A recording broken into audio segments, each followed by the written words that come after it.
गणेश पूजार ढेर सारा अभिनंदन आपण को।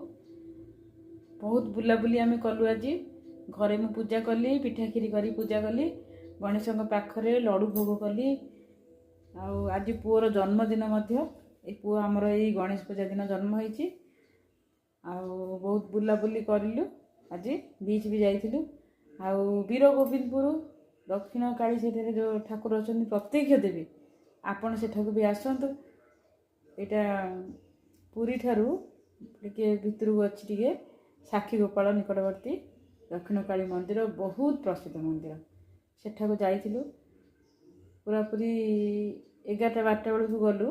पूरा पूरी बुलाबुली करी एबे सांगे सांगे आसुचु आम घर को। पूरा पूरी हालिया लगुच, टायर्ड फिल आम करुचु। एमती आम आज दिनटा कटिला। आपण दिनटा केमती कटिला मत कमेंट सेक्शन में जनइबे। आमर इस चैनल को लाइक आउ सब्सक्राइब करदे।